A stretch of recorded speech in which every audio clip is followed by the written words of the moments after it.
käisin enda väiksema tütre Rahega seal taga tavernas söömas.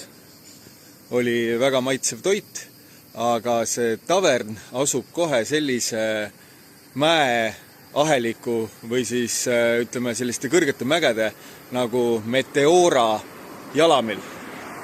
Ja nagu öeldud, see Meteora on siis äge selliste sambakujuliste mägede kooslus ja siis, kuidas öelda, tuntust või kuulsust hakkas ta koguma siis 11. sajandil, kui siia tulid mungad ja ehitasid siia mägedesse 24 kloostrit. Kujutate ette, siia mägede tippudesse ehitasid nad 24 kloostrit ja tänapäeval on alles veel 6, sinna saab minna ka neid uurima, aga fun fact ka, et omal ajal, kui siin veel treppe sinna üles ei läinud ja tõmmati siis toit ja ehitusmaterjalid ja ka inimesed üles siis köitega, siis neid köisi ei vahetatud.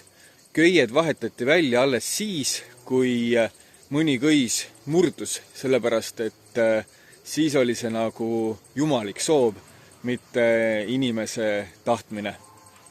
Ja homme on meil plaanis ka mõnda seda kloostrit minna uurima, nii et hakake kanalit jälgima ja YouTube'i tuleb juba sügisel siis ka külastuse video ja näete täpselt, et mis seal kloostris on ja kuidas see elu nendel munkadel seal täpselt kulgeb.